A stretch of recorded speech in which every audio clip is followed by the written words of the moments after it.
Bonjour à tous, c'est Marilyn Mirel, praticienne en libération des mémoires. Je viens aujourd'hui vous parler des différentes, les différentes étiquettes que la société nous colle à droite, à gauche, depuis quelques années, qui sont toutes ces personnes dites atypiques. Que l'on nomme HPE, HPI, haut potentiel émotionnel, haut potentiel intellectuel, ou encore ZEB, ou TDHA, tout ce qui est, pourquoi pas, Asperger, bipolaire, etc., etc., etc. Alors je ne sais pas comment ça se passe ailleurs, mais je trouve qu'en France on est très friand des étiquettes et qu'on nous colle assez facilement en fait une étiquette dès qu'on sort du cadre. Du cadre bien sûr, celui que la société impose sous je ne sais quels critères d'ailleurs. Et je trouve qu'aujourd'hui, il est temps justement de faire de ces différences quelque part reconnues, eh bien, une force pour le changement. Les personnes qui sont dites hypersensibles ou au potentiel émotionnel, au potentiel intellectuel, toutes celles en fait qui ont été diagnostiquées d'une façon ou d'une autre et à qui on a collé une étiquette, quelle qu'elle soit d'ailleurs, eh bien je dirais que ces personnes sont aujourd'hui tout simplement le reflet de la multidimensionnalité de l'être que nous sommes. Chaque étiquette en fait est une facette de notre être profond et toutes ces étiquettes réunies forment l'être humain dans sa complétude. Nous sommes tous multipotentiels, multidimensionnels, multifacettes. Et il est temps d'arrêter, je pense, de déchiqueter l'être pour le ranger dans telle ou telle catégorie, tel ou tel placard, tel ou tel... ça n'a plus de sens en fait. Au bout d'un moment, ça n'a plus de sens de mettre de multiples étiquettes sur un être qui ne répond pas à ce qu'on lui demande d'être en fait dans la société. Et je crois que le plus gros problème en fait, c'est que ce ne sont pas ces personnes-là qui sont inadaptées entre guillemets, mais c'est plutôt tout simplement le reflet que c'est la société dans laquelle nous vivons qui n'est plus du tout adaptée à l'être humain. Généralement, toutes ces personnes qui sont rangées sous ces divers classeurs portent en elles une sensibilité particulière. Et j'en appelle justement à toutes ces personnes-là aujourd'hui, quelle que soit leur étiquette, d'oser être qui elles sont, d'oser exprimer leur différence, d'oser prendre leur place en fait avec cette différence pour montrer le chemin aujourd'hui, le chemin de qui nous sommes, le chemin du changement, le chemin de la véritable humanité.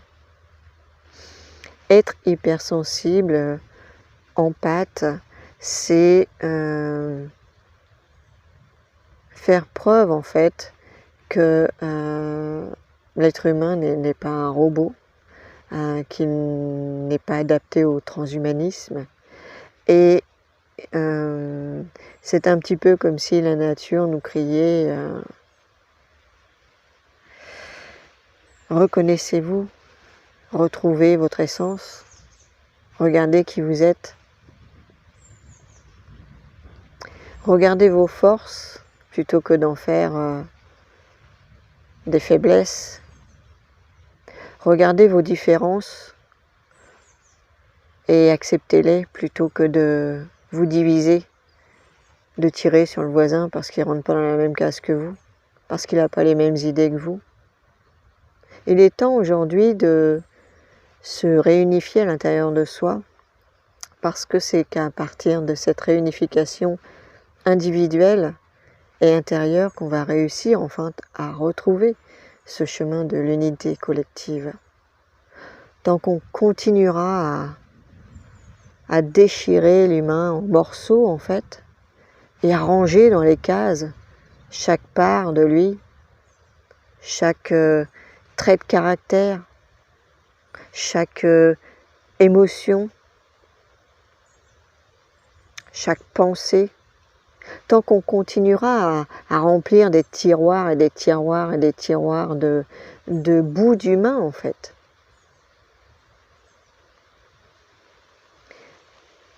on ne pourra que continuer à se perdre en fait. Alors aujourd'hui, moi j'en appelle à toutes ces étiquettes sur pattes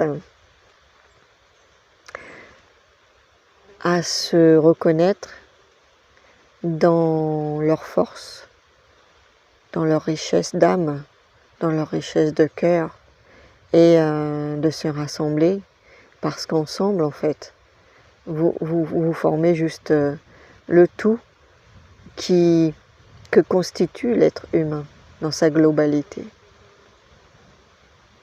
On ne peut pas résumer l'être humain à un trait de caractère, une caractéristique, un diagnostic.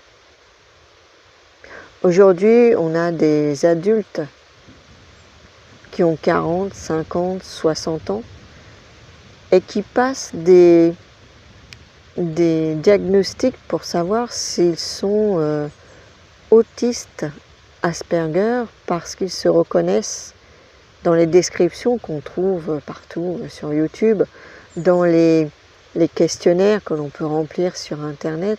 Ces personnes se retrouvent dans ces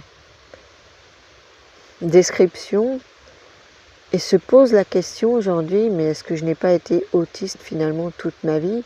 Et n'est-ce pas pour cette raison que je ne me sens pas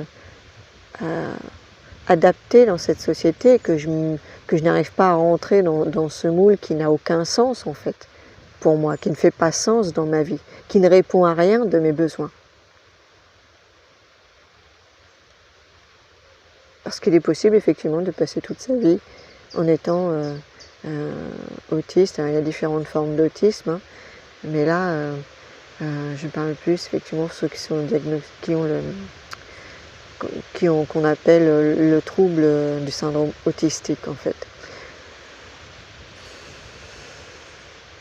Est-il utile, à partir du moment où on se sent différent, qu'on se sent incompris dans cette société qui en fait est inversée tout simplement, dont les valeurs sont inversées, est-ce à nous, êtres humains qui se sentons différents des autres parce qu'on ne rentre pas dans le moule, est-ce à nous d'aller consulter, d'aller remplir des dossiers pour savoir quelle étiquette on doit se mettre sur le front pour être reconnu?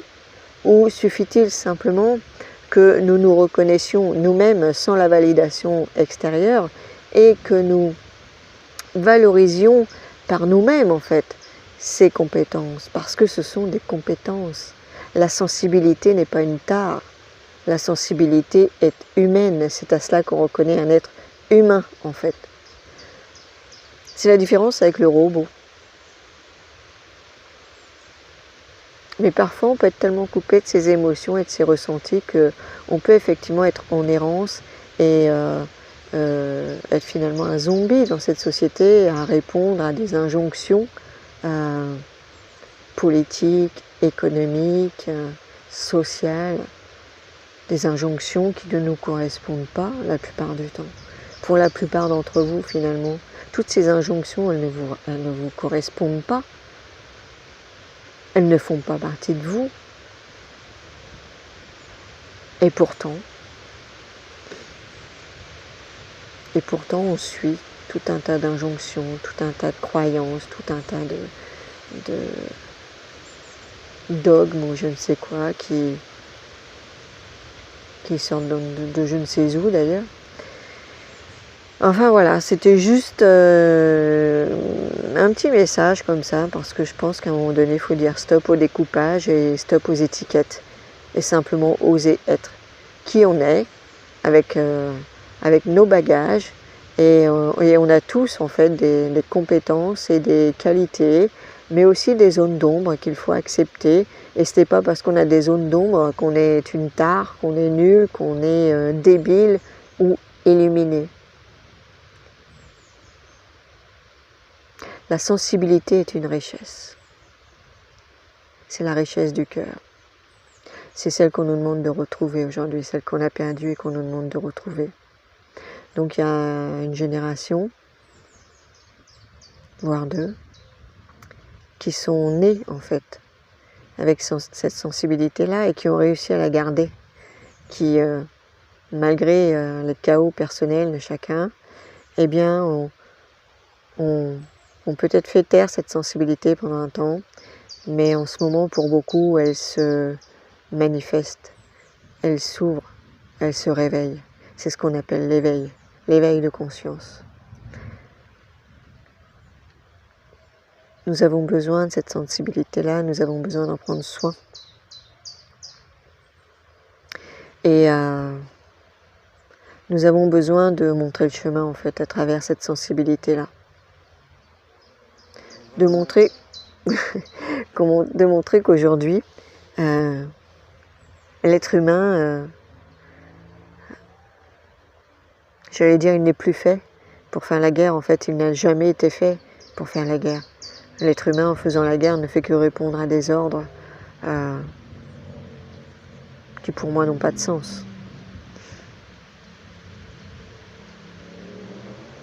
L'être humain n'est pas fait pour faire la guerre. L'être humain est venu pour vivre dans la paix, dans l'harmonie, le bien-être et l'amour. Que reste-t-il de toutes ces valeurs aujourd'hui ? Celui qui n'arrive pas à les cultiver dans son quotidien, dans sa vie privée, eh bien, il est de plus en plus difficile de les trouver, ces valeurs, à l'extérieur de nous-mêmes. Donc oui, on va être invité là ces prochains mois, toute cette année, l'année prochaine aussi, je pense, à s'intérioriser pour aller se retrouver. Parce que plus notre énergie en fait est appelée vers l'extérieur, et moins on se trouve, plus on se perd en fait. Donc il est temps pour chacun peut-être d'aller décoller ses étiquettes et de s'accepter tout simplement tel qu'il est, parce que la nature elle est parfaite comme elle est et nous faisons partie de cette nature. Il n'y a rien à changer en fait. Il y a juste à être conscient de ce qui est juste ou pas juste, de ce qui est harmonisé ou pas harmonisé en nous. Tout ce qui est peur n'est pas harmonie, tout ce qui est croyance n'est pas harmonie.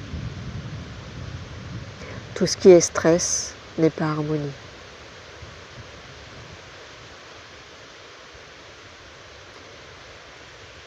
Donc il y a juste ça en fait à faire, à s'aimer, pour résumer, à s'aimer tel qu'on est. Il n'y a pas besoin d'étiquette. Il n'y a pas besoin de reconnaissance extérieure. Il n'y a pas besoin de certificat, de diagnostic, de je ne sais quoi. Pourquoi faire ? À partir du moment où vous aimez vos différences, où vous aimez votre hypersensibilité parce que c'est une force,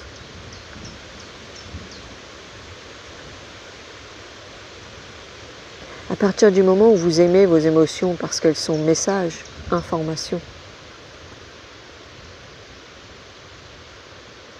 à partir du moment où vous embrassez vos peurs, qui vous montrent simplement qu'il y a peut-être des mémoires à libérer. Il n'y a pas besoin d'étiquette. Il y a juste à aimer ces parts blessées, ces parts sensibles, ces parts qui sont souvent agressées par l'extérieur. La vulnérabilité n'est pas une tare. La vulnérabilité fait partie de notre nature. Elle est humaine en fait. Pourquoi la rejeter?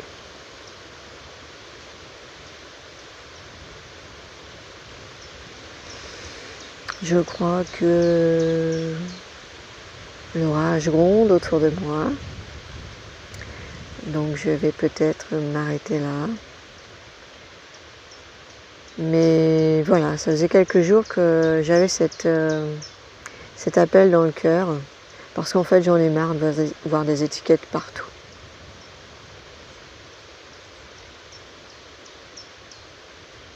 À quoi ça sert de nourrir encore ces divisions? Arrêtons ces divisions. Arrêtons de nourrir ce système qui nous découpe en 1000 morceaux. Et rassemblons-nous.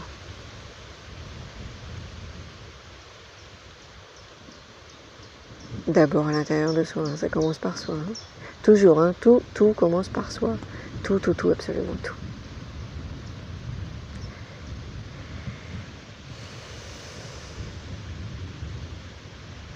Alors je vous souhaite une bonne réunification, une bonne complétude, une bonne complémentarité et beaucoup d'amour pour vous. À bientôt.